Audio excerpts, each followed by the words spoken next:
ये रुकिए राजन, ऐसी भी क्या जल्दी है?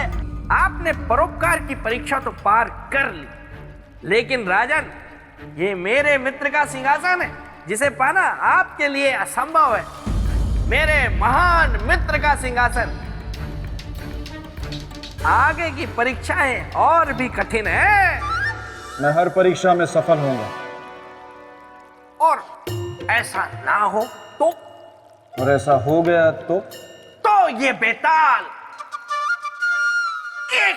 एक वर्ष तक बिल्कुल चुप रहेगा, कुछ नहीं बोलेगा। मैं एक शब्द भी नहीं बोलूंगा और मौन रहूंगा ऐसे। लेकिन ऐसा होगा नहीं। ऐसा कभी नहीं होगा श्रीमान बेताल। मैं चुनौती के लिए तैयार हूं। जय महाकाल। सम्राट विक्रमादित्य के 32 गुणों से संपन्न इस दिव्य सिंहासन को प्राप्त करना इतना आसान नहीं था। बेताल ने राजा भोज को सम्राट विक्रमादित्य की बराबरी करने हेतु उनसे पराक्रम, त्याग, न्याय, चरित्र तथा योग शक्ति की परीक्षा ली, जिसमें राजा भोज उत्तीर्ण हुए थे। किंतु अभी परीक्षा पूर्ण रूप से समाप्त नहीं हुई थी। राजा भोज ने सम्राट विक्रमादित्य के 32 गुणों की बराबरी करने के लिए उत्तरदायित्व, पुरुषार्थ, कर्तव्य, विवेकशीलता, मित्रता, आत्मसम्मान और नारी सम्मान जैसे गुणों की परीक्षा में उत्तीर्ण होकर ये सिद्ध कर दिया कि उनमें भी सम्राट विक्रमादित्य के समान 32 गुण जितनी क्षमता है।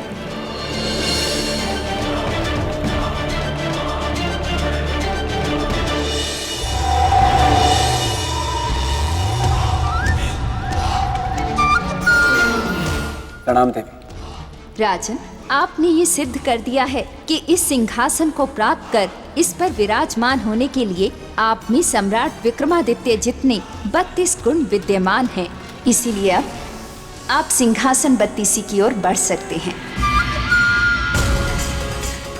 धन्यवाद देवी।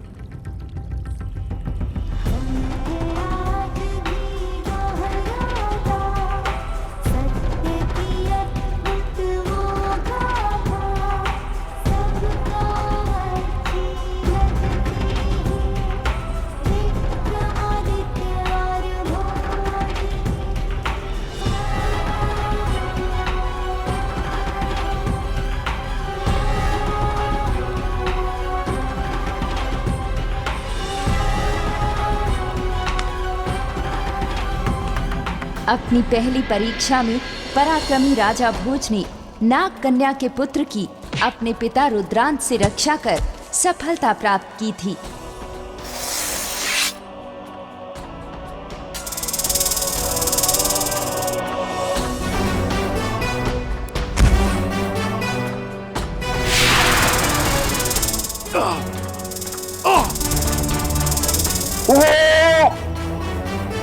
क्षमा करें राजन, आपके मन का पराक्रम जीत गया, मेरा पराक्रम हार गया।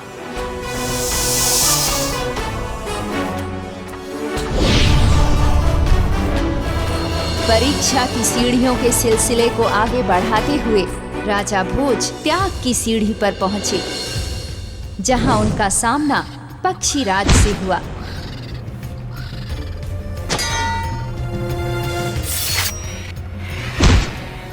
त्याग की भावना को परिभाषित कर राजा भोज ने अपने शरीर को पक्षियों के भोजन के लिए समर्पित कर दिया और एक महान त्यागी के रूप में इस परीक्षा में भी सफल हुए। विजेता होने से पहले मैं एक मनुष्य और मनुष्य का पहला धर्म है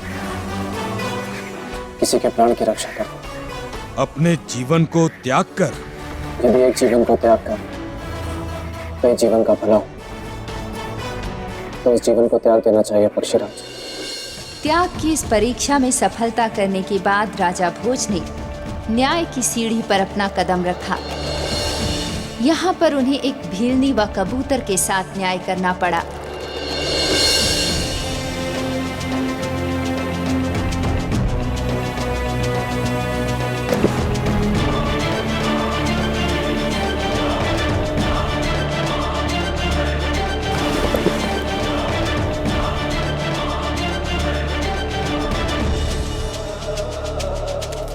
धन के अभाव में राजा भोज को चांडाल तक बनना पड़ा, वो भी कबूतर के जीवन के साथ न्याय के लिए। और इस प्रकार से इस न्याय की परीक्षा को भी उन्होंने पार किया। अब ये सब कुछ आपका है, इसे स्वीकार करें और मुझे आज्ञा दें। आपने मनुष्य और पशु दोनों को न्याय के तराजू में बराबर तोला। मेरे लिए इतना ही बहुत है। न्याय की परीक्षा के बाद राजा भोज चरित्र की परीक्षा की सीढ़ी की ओर बढ़े। उस परीक्षा में उन्हें कपटी ऋषि नीलमणि के चरित्र को उजागर करना था, जिसमें वे सफल हुए।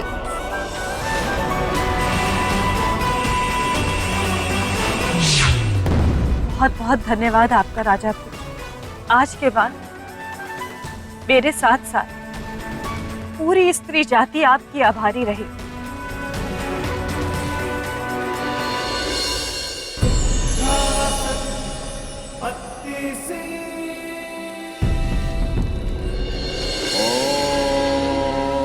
चरित्र की परीक्षा में सफलता प्राप्त कर राजा भोज योग की परीक्षा के लिए तैयार हुए, जिसमें उन्होंने अपनी योग शक्ति द्वारा राजा सूरजभान के शरीर में प्रवेश कर शक्तेश्वर नामक बुरी आत्मा के आतंक को समाप्त कर इस परीक्षा में भी सफलता प्राप्त की।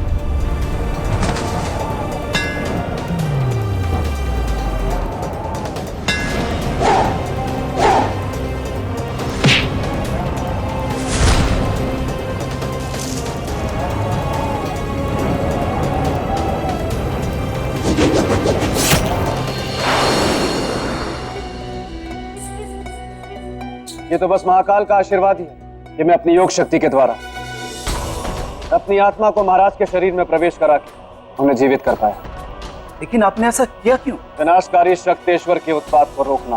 धन्य आप राजा, जो प्रजा की भलाई के लिए आपने अपने जीवन को दांव पर लगा दिया। योग शक्ति की परीक्षा में भी सफलता। इसके बाद राजा भोज परोपकार की परीक्षा देने के लिए आगे बढ़े। उस परीक्षा में वे शंखलोक के शंखासुर नामक दुष्ट का अंत कर मत्स्यगंधा को मुक्त कराने में सफल हुए।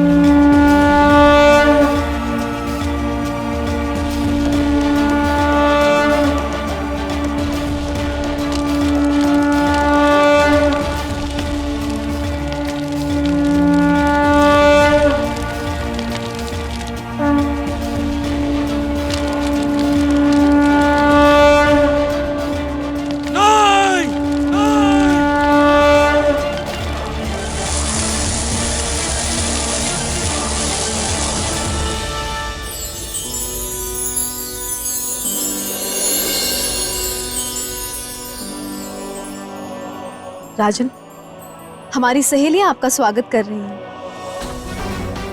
राजन, आप हमारी राजकुमारी मत्स्यगंधा को वापस ले आए। हमारे बुझे हुए मन में खुशियों के दीप जलाएं।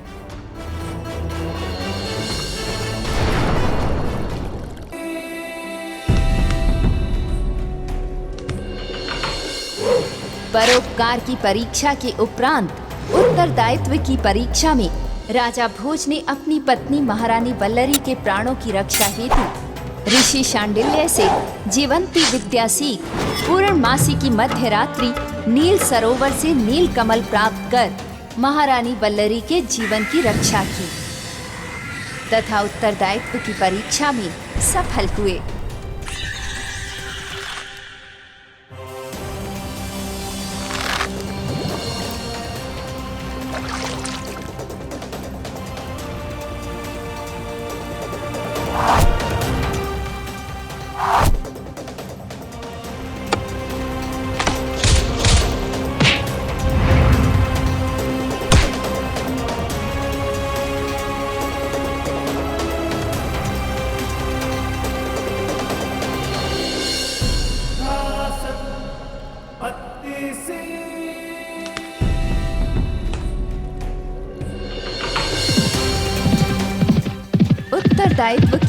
परीक्षा के पश्चात राजा भोज की पुरुषार्थ की परीक्षा हुई थी, जहां उनका सामना वेदों की चोरी करने वाले अश्वलोक के राजा से हुआ था। पुरुषार्थी बन राजा भोज ने उसे परास्त किया था और वेदों की रक्षा कर पुरुषार्थ की परीक्षा में सफल हुए थे।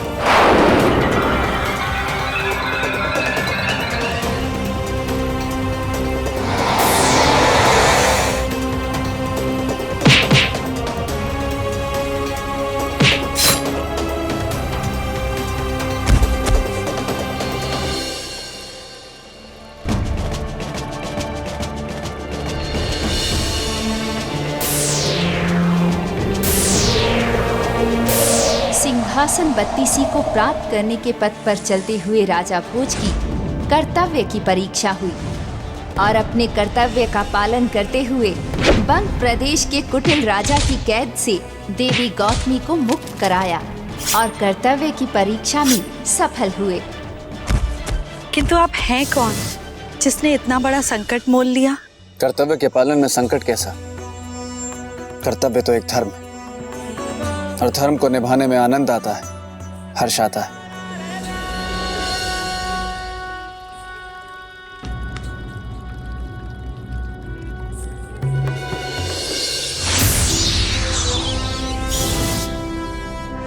कर्तव्य की परीक्षा के बाद राजा भोज की अगली परीक्षा हुई विवेकशीलता की। इस परीक्षा में विवेकशील राजा भोज ने तांत्रिक भृंगराज का मायाजाल खंडित किया और विवेकशीलता की परीक्षा में सफल हुए।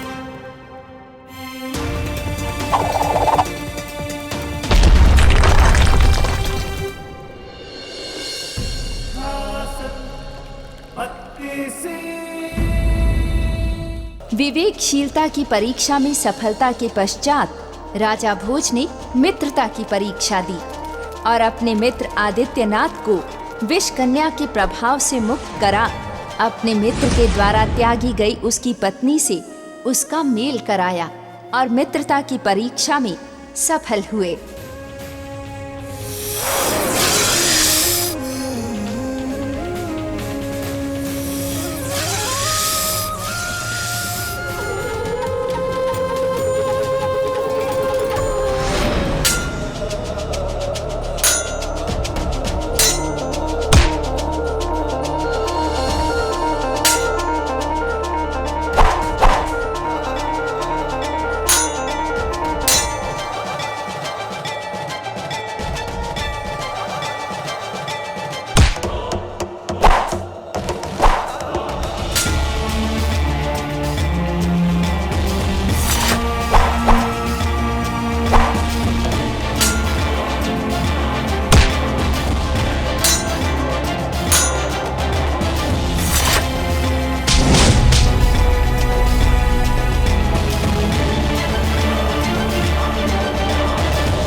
राजा भोज की परीक्षाओं का क्रम यही नहीं समाप्त हुआ।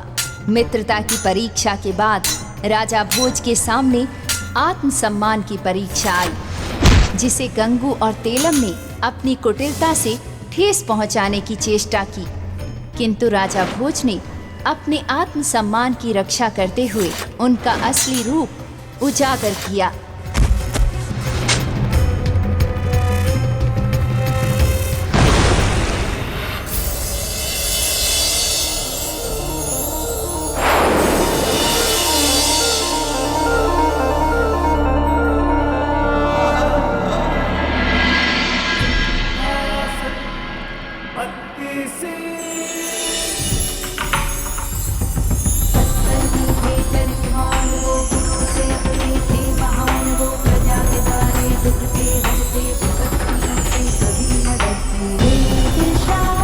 राजा भोज नारी सम्मान की परीक्षा में भी सफल हुए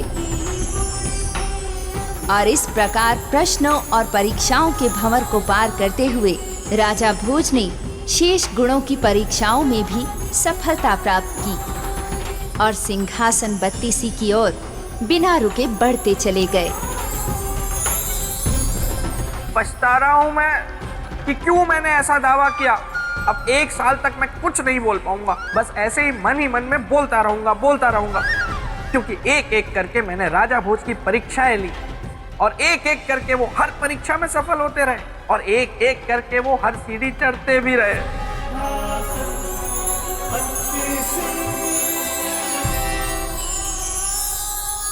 और अंत में 32वीं सीढ़ी भी वो चढ़ गए।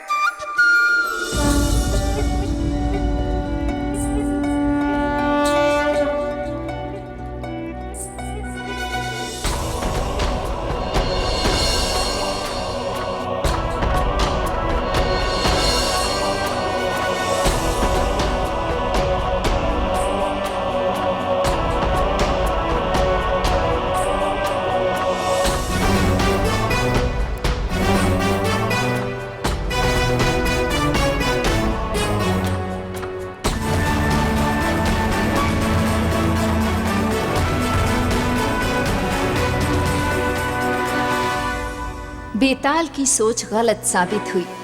राजा भोज ने आखिर ये साबित कर दिया कि उनमें सिंहासन को प्राप्त करने और सिंहासन पर विराजमान होने के सभी गुण मौजूद हैं और वो एक एक करके 32 सीढ़ियों को पार करते हुए 32 परीक्षाओं में सफल होकर सिंहासन पर विराजमान हुए।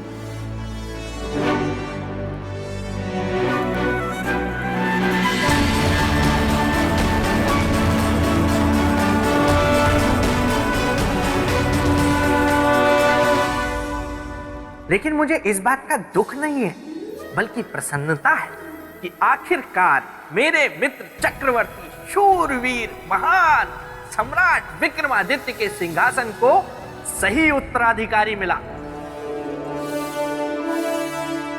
जिसमें वो सारे 32 गुण मौजूद हैं जो इस सिंहासन को धारण करने के लिए चाहिए। आज मैं बेताल बहुत संतुष्ट हूं और अब राजा भोज इस सिंहासन को लेकर जाएंगे अपनी नगरी उज्जैनी और वहां जाकर इस पर विराजमान होंगे और मैं जाऊंगा अपने प्रेत लोक, जहां मेरी बेतालनी सौंदर्य लेखा मेरी प्रतीक्षा में होगी। जय हो सिंहासन, जय हो बत्तीसी, जय हो बेताल।